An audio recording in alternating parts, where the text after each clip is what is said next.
পালাবো কেন? তাই এখন রোজ অফিসে যাওয়ার পথে ওই মদনদার সঙ্গে দোকানে দেখা করে ওর কাছ থেকে 2-4টে গালাগাল শুনে তবেই অফিসে যায়।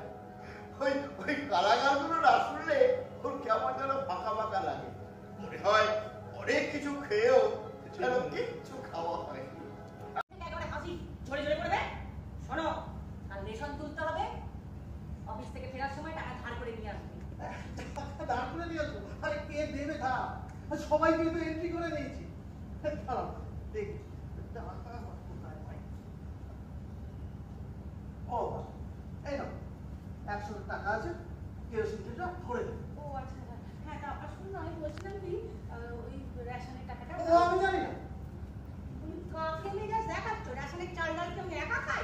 দেখে তো তাই মনে হয়। হ্যাঁ না, মদনদার দোকান থেকে যা লাগবে গিয়ে নিয়ে এসো। মদনদার ধার দেবে না বলেছে, বলি কত টাকা ধার হয়েছে সেটা খেয়াল আছে? খেয়াল আছে, সব খেয়াল আছে। মদনদার সাথে কথা হয়ে গেছে, মাইনে পেলে গিয়ে দিয়ে আসো। মাইনে পেলে আবার সব জয় করে নেবে। বলি কটা টাকা মাইনে পাও তুমি? এই মাঝে মাঝে কথা বলবে না কিন্তু, আমার মাথা গরম হয়ে যাবে। কি করে বাড়িতে বউ বিটে বিরক্ত দেখাবে?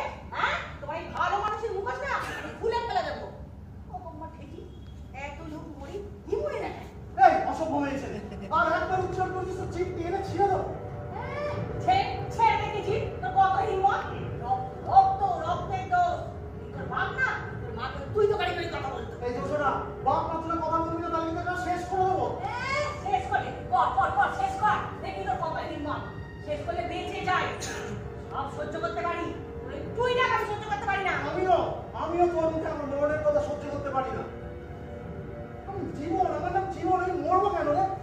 আমি অনেক মেয়ে বউ দেখেছি, তোর মতো এরকম দরজাও মেয়ে ছেলে দেখি। আমি অনেক পুরুষ মানুষ দেখেছি, এই তোর মতো না পুরুষ আমার জীবনে দুটো দেখিনি।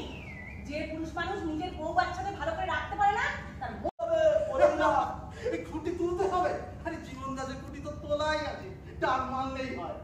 ভালো কথা বলছি জীবনদা, খাও আর না খাও, মাথার ছাপটা অন্তত না ঠিক রাখো, তাহলে তারা খোলা আকাশের নিচে দিয়ে দাঁড়াতে হবে। শোনো, তুমি তো ভদ্রলোকের ছেলে, ভদ্রভাবে দাঁড়াতে পারো না। এদিকে তাহলে প্রেসিডেন্ট ফরেস্টটা তোমার উপরে এমনি খাপ্পা, এখানে নিজের ভাইয়াকে বসাতে চায়, বাংলাদেশ থেকে এসেছে, পরের মাসে টাকা না দিলে তোমাকে কতদিন পরে এলাম, কোন নতুন খবর আছে নাকি? নতুন খবর? চাকরি জীবন নিয়ে হিমশিম খাচ্ছি, আবার নতুন খবর? রানী কেমন আছিস রে?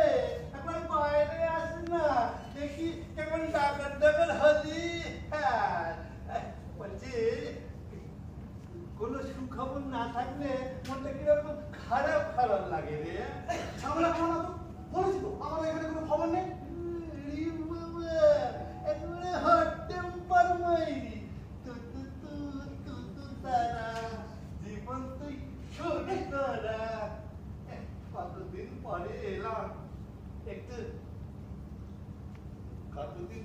এলাম, একটু বসতে বলবি না রে? ছাড়ো তো, তোমাদের নিয়ে না আর পারি না। আরে দুটো ছেলেকে খাওয়াতে পারছি না, আর তার মধ্যে তোমরা